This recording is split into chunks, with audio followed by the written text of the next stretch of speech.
Halo guys, sebelum masuk ke cerita, Mimin mau memberikan sebuah info yang menarik. Apabila kalian ingin menonton video, series, film, ataupun anime-anime yang menarik, kalian bisa langsung saja mendownload sebuah aplikasi yang bernama Fitno, yang linknya sudah Mimin taruh di dalam deskripsi.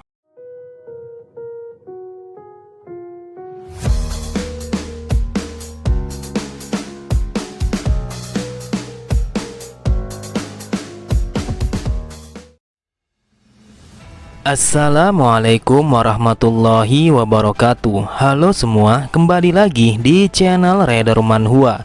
Kali ini Mimin akan melanjutkan sebuah komik yang bercerita tentang bangkitnya jiwa pedang legendaris terkuat. Dan apabila kalian masih bingung dengan alur ceritanya, kalian bisa cek deskripsi atau langsung saja menuju playlist yang ada di halaman channel ini untuk memulainya dari part 1. Tanpa basa-basi lebih jauh, mari kita masuk di part 31. Cerita dimulai karena bocil itu tidak bisa menyembunyikan identitasnya lagi. Maka mau tidak mau ia pun mengaku jika namanya adalah Yung Sama dan ia berasal dari lembah musim gugur. Seketika itu juga Wonwi sangat terkejut ketika mendengar nama belakangnya yang bermarga Sama dan juga bocil itu berasal dari lembah musim gugur. Lalu Galma berkata, "Jadi kau berasal dari klan Sama, lantas apa alasanmu ingin masuk ke dalam kultus, sedangkan kau berasal dari klan bela diri yang sangat terkenal?" Dengan penuh percaya diri, Yung berkata, "Aku sama sekali tidak memiliki hubungan dengan klan Sama, tetapi klan Sama adalah musuh ibuku. Aku tidak bisa melakukan apapun kepada mereka karena aku hanyalah seorang diri, sedangkan mereka telah dilindungi oleh aliansi Murim. Itulah sebabnya aku ingin masuk ke dalam kultus Blood."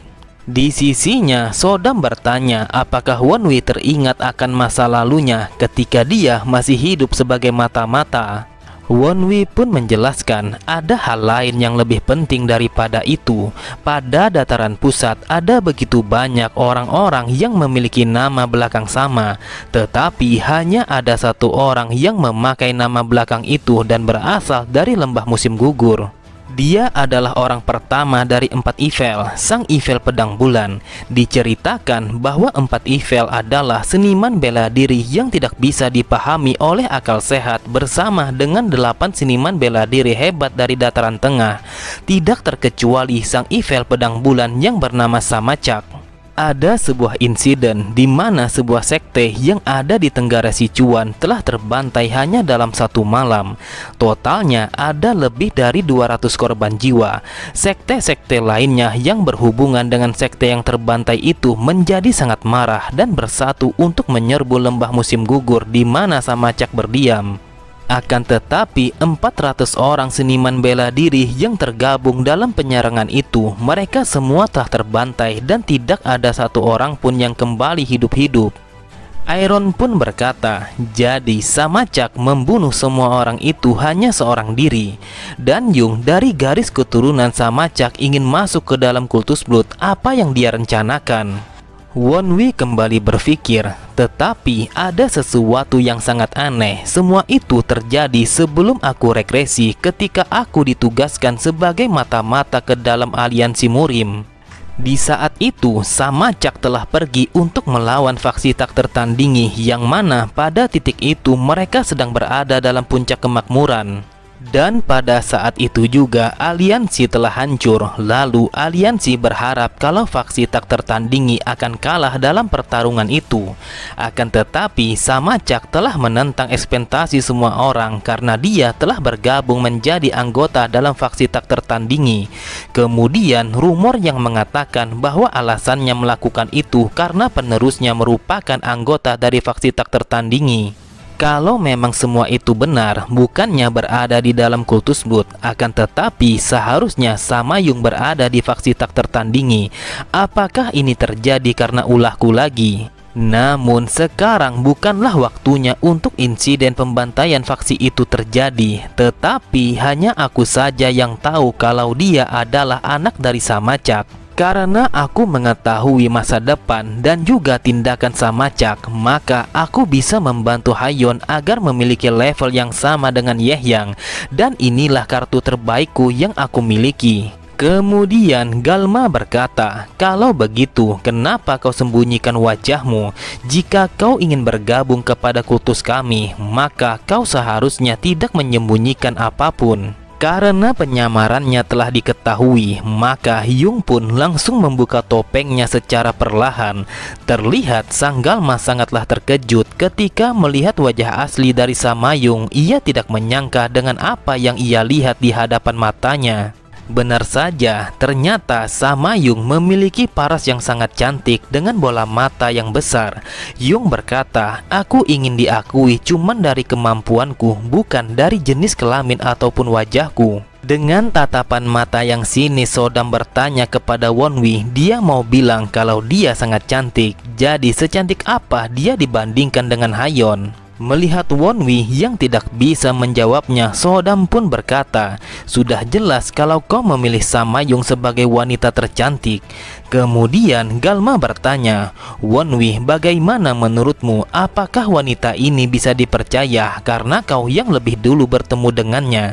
Di dalam hatinya Wonwi berkata, dia tidak akan pernah menerimanya kalau aku mengatakan bahwa Samayung adalah putri dari salah satu 4 Eiffel. Di sampingnya, Wonwi melihat kalau Samayung telah menatapnya dengan tatapan yang penuh harapan agar ia mau menolongnya. Terlihat Samayung sangatlah bersemangat ketika mendengar Wonwi yang berbisik kepadanya. Wonwi berkata, apa yang bisa kau lakukan untukku apabila aku membantumu untuk memasuki kultus ini?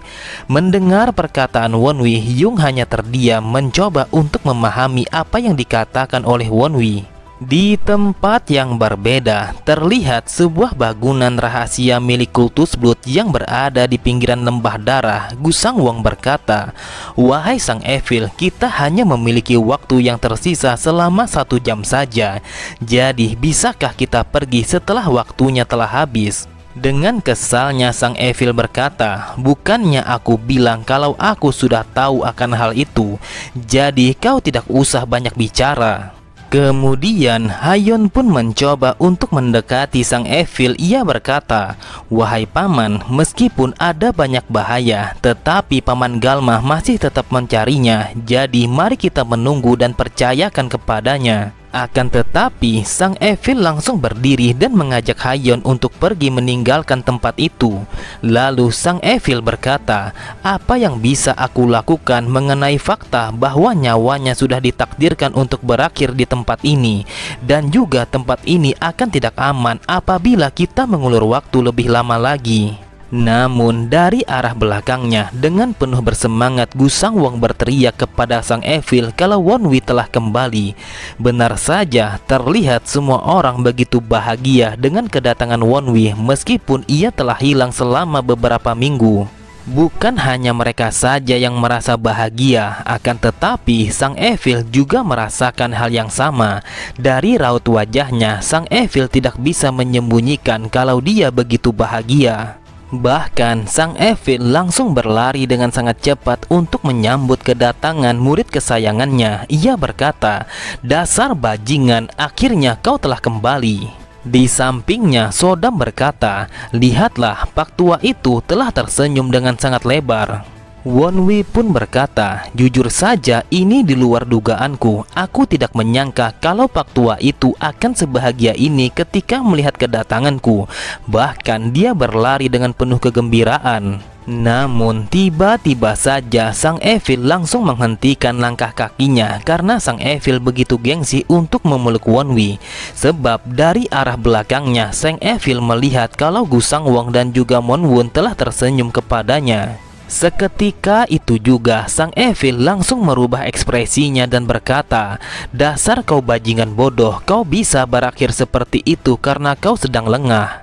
Sodam hanya tertawa. Ia berkata, meskipun Pak Tua itu berbicara dengan nada yang marah, namun dia tidak bisa menghilangkan wajah bahagianya. Lalu sambil memberi hormat, Wonwi berkata, "Saya sudah termakan rencana musuh karena saya sedang lengah. Jadi maafkan saya karena sudah membuat Anda menjadi khawatir." Kemudian sang Evil berkata, "Kau harus berterima kasih kepada nona muda. Kalau dia tidak memerintahkan untuk mencarimu, maka kau tidak akan pernah ada di sini." Hayon pun mengatakan, "Kau tidak usah membungkuk ataupun itu, karena itu tidak ada apa-apanya dibandingkan dengan semua yang telah kau lakukan untuk kami. Kau telah menemukan 2 orang mata-mata sekaligus, lalu kau juga telah mengulur waktu dengan membahayakan nyawamu. Jadi akulah yang harus berterima kasih kepadamu." Akan tetapi Wonwi berkata, "Kalau Anda tidak mengirim pasukan bantuan, maka akan sulit bagi saya untuk pergi dari jurang itu. Bahkan yang membuat saya semakin ingin berterima kasih adalah bahwa Sang Galma pergi secara langsung untuk mencari saya." Hayon kembali berkata, "Kau tidak perlu bertingkah rendah hati seperti itu. Aku akan memberikanmu sebuah hadiah atas apa yang sudah kau lakukan. Meski ini bukanlah waktu yang tepat, tetapi aku akan merasa tenang kalau aku melakukan ini. Wonwi, aku mengakui pencapaianmu selama beberapa periode terakhir ini dan aku berencana untuk mempromosikanmu. Jadi tolong lakukanlah yang terbaik untuk memenuhi tugasmu sebagai wakil komandan skuad yang baru." Sodam pun bertanya, apakah itu adalah hal yang bagus. Sambil tersenyum, Wonwi menjelaskan kepada Sodam, "Sebelum aku regresi, aku hanyalah seorang mata-mata di kultus ini. Akan tetapi sekarang aku adalah seorang wakil komandan skuad. Di atas kapten skuad ada yang namanya kapten umum, lalu wakil komandan skuad, dan terakhir ialah komandan skuad. Jadi aku telah dipromosikan sebanyak 2 kali." Terlihat Hanbika mencoba untuk menegur Sang Evil yang tertawa terbahak-bahak karena Sang Evil begitu senang bahwa Wonwi telah menjadi seorang wakil komandan skuad yang baru. Di dalam hatinya Wonwi bergumam, "Sebagai seorang wakil komandan skuad, aku akan menjadi orang kedua yang bertanggung jawab atas sebuah skuad. Dan aku memiliki 3 buah skuad kecil yang terpisah di bawah komandoku. Itu artinya selain Sang Evil yang menempatkanku di bawah orang lain, aku bisa memiliki 3 orang kapten skuad di bawah perintahku. Dan sekarang ada 2 orang kapten yang sudah pasti menjadi bawahanku. Meskipun dia sangat benci akan hal ini, namun aku sudah memikirkan orang lain untuk menjadi bawahanku, yaitu Ju Sangwon. Saat ini aku yakin dia sudah sangat pantas untuk menjadi seorang kapten karena dia memiliki potensi untuk mencapai lebih dari kelas 1. Lalu orang kedua yang ada di dalam pikiranku adalah anak dari Sang Evil, Samayung. Tidak berlebihan untuk mengatakan bahwa dia sudah memiliki kemampuan yang diperlukan untuk bisa menjadi seorang kapten. Aku sangat membutuhkan dia ada di sampingku agar aku bisa mencoba untuk manipulasi apa yang akan terjadi di masa depan nanti." Terlihat Hayon yang bertanya kepada Wonwi siapa orang yang ada di belakangnya itu. Galma pun menjelaskan bahwa dia adalah seseorang yang ingin bergabung kepada kultus dan dia sudah membantu Wonwi untuk pergi dari jurang. Lalu dia juga ingin membalaskan dendamnya kepada aliansi Murim. Namun belum sempat Galma melanjutkan kata-katanya, Hayon langsung berkata, "Topengnya terbuat dengan sangat rapi sampai-sampai aku tidak bisa menyadarinya. Samayung, bisakah kau membuka topengmu?" Terlihat Hayon sangatlah terkejut saat melihat wajah Samayung yang begitu cantik setelah ia melepaskan topengnya. Bahkan tidak hanya Hayon saja, akan tetapi semua orang yang ada di sana sangatlah tidak menyangka kalau wajah yang dimiliki oleh Samayung bagaikan seorang bidadari. Sambil berlutut memberi hormat, Samayung berkata, "Wahai nona muda, saya berterima kasih karena Anda telah mengizinkan saya untuk bergabung ke dalam kultus ini." Tiba-tiba saja Hayon menatap Wonwi dengan tatapan mata yang tajam. Wonwi yang menyadari akan hal itu, ia bergumam, "Ada apa dengan ekspresinya? Hayon telah memancarkan aura yang sama seperti ketika kami sedang berduel di waktu itu." Di sampingnya Iron pun menjelaskan kalau Hayon sedang cemburu. Master Ho Jangdai pernah berkata bahwa seorang wanita jika melihat laki-laki yang ia sukai telah memperhatikan wanita lain yang lebih cantik, panik, maka mood mereka akan turun seolah-olah ada air dingin yang dituangkan di atas kepalanya. Mendengar itu, Wonwi berkata, apakah yang kau maksud adalah bahwa Hayeon cemburu? Entah kenapa dia memiliki perasaan yang seperti itu, padahal dia adalah kandidat dari sang pemimpin kultus ini. Kemudian Wonwi mendengar kalau sang Evil telah berbisik kepadanya. Sambil tertawa, sang Evil berkata, sekarang aku mengerti mengapa kau begitu susah untuk dicari. Sejak kapan kau punya kesempatan untuk menjalin hubungan dengan seorang wanita secantik dia? Wonwi berpikir, aku rasa Pak Tua ini telah salah paham. Namun aku tidak mau merusak suasana hatinya. Akan tetapi aku harus jujur kepadanya. Lalu Wonwi berkata, Master, apakah kita bisa membawanya ke dalam pasukan kita? Akan tetapi ada sesuatu yang harus saya beritahu kepada Anda, dan hanya Andalah yang boleh tahu akan hal ini. Saya rasa Anda akan terkejut, tetapi saya harus mengatakan bahwa ayahnya adalah sang Evil pedang bulan, yaitu Samachak. Benar saja, sang Evil sangat terkejut, wajahnya menjadi pucat, matanya memutih dan berkeringat dingin setelah mendengar apa yang dikatakan oleh Wonwi. Diceritakan bahwa pernah ada beberapa kali sekte kecil bagian timur Gyuzhou mengirimkan sebuah permintaan kepada klan Soh di Yiyang. Mereka berkata ada sekitar ratusan mayat yang ditemukan di antara Gyuzhou dan juga Honam, dan permintaan mereka adalah untuk menemukan pelakunya. Lalu menurut mereka jejak dari pelakunya adalah lembah musim gugur, dan orang yang mereka temukan di sana adalah sang Evil pedang bulan Samachak. Karena sudah menemukan siapa pelakunya, ayahku dan juga orang-orang dari sekte kecil itu menyergap mereka di lembah itu. Akan tetapi mereka semua telah mati. Setelah mendengar penjelasan Wonwi, sang Evil pun berkata, mereka dipanggil sebagai 4 Evil bukanlah tanpa alasan. Wonwi kembali berkata, mereka semua telah mati, tetapi ada satu orang yang berhasil bertahan hidup karena faktor keberuntungan. Sang Evil pun menanggapinya dengan berkata, pastinya itu adalah ayahmu. Aku yakin ayahmu pasti sangat malu karena tidak ada satu orang pun yang tahu tentang insiden ini. Aku paham kau memang hebat karena sudah menyadari kalau dia adalah anak dari Samachak dengan mengetahui hanya melalui nama belakangnya saja. Tetapi apa rencanamu selanjutnya? Jujur saja dia bagaikan bom waktu, dan kau telah membawa orang sepertinya ke dalam kultus kita. Kau adalah orang yang gila. Di sampingnya, Iron berkata, dasar anak durhaka, kau dengan sengaja telah menghina ayahmu sendiri. Kemudian Wonwi berkata, saya melihat dari sudut pandang yang berbeda. Kalau kita berhasil dekat dengannya, mungkin saja kita bisa membawa Evil pedang bulan berpihak kepada kita. Sang Evil pun berkata, jika memang semudah itu, aku yakin pasti akan ada orang lain yang melakukan itu terlebih dulu. Di dalam hatinya Wonwi berkata, aku tahu kalau Pak Tua ini memiliki sifat yang pemarah, tetapi dia tetaplah orang yang pintar. Aku yakin kalau dia sudah mengira kalau ini memiliki resiko yang besar. Akan tetapi ada sesuatu yang aku pelajari selama lebih dari setahun setelah aku bersamanya. Lalu Wonwi berbisik, saya rasa tidak ada pilihan lain. Apakah Anda akan membongkar identitasnya dan membuatnya pergi begitu saja? Kalau Anda tidak ingin mengambil resiko, lebih baik kita serahkan saja wanita itu kepada Sang Galma. Saya yakin kalau dia akan menerimanya. Sontak sang Evil langsung menatap Galma dengan tatapan yang tajam. Ia berkata, apa yang kau katakan? Serahkan wanita itu kepada dia.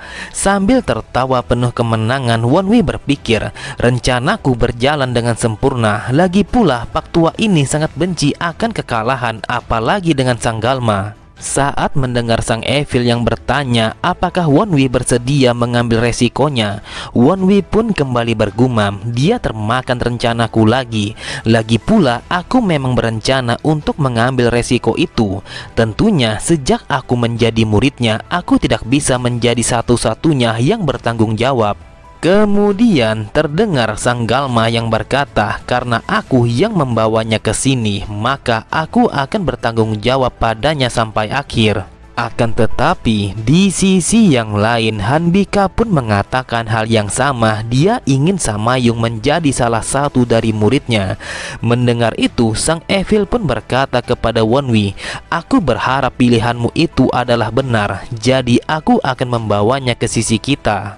Terlihat semua orang yang ada di sana sangatlah terkejut karena hal yang semacam ini tidak pernah terjadi bahkan ketika upacara pemilihan warrior baru. Bloodstar ke-6 dan kedua elder tertinggi telah maju ke depan untuk membawa satu individu. Di sisi yang lain, Hayon pun berkata, "Aku tidak menyangka kalau kalian bertiga merebutkan Samayung. Jadi lebih baik kita biarkan saja Samayung yang memilihnya." Sambil tersenyum, Samayung berkata, "Jika diizinkan, bolehkah saya memilih ingin menjadi bawahan siapa?" Hayon pun menjawabnya, "Kau boleh memilih sesuka hatimu untuk menjadi bawahan siapa, karena itu adalah hakmu." Setelah mendapatkan izin dari Hayon, seketika itu juga Samayung langsung memeluk Wonwi dengan penuh bersemangat.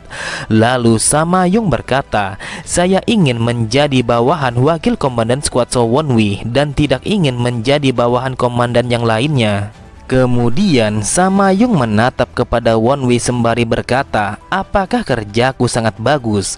Meskipun Wonwi tersipu malu karena ia telah dipeluk oleh Samayung, di dalam hatinya Wonwi berkata, "Ini sungguh sangat sial sekali." Oke semua, cukup sampai di sini dulu pembahasan alur cerita kita. Sampai jumpa di video selanjutnya. Wassalamualaikum warahmatullahi wabarakatuh.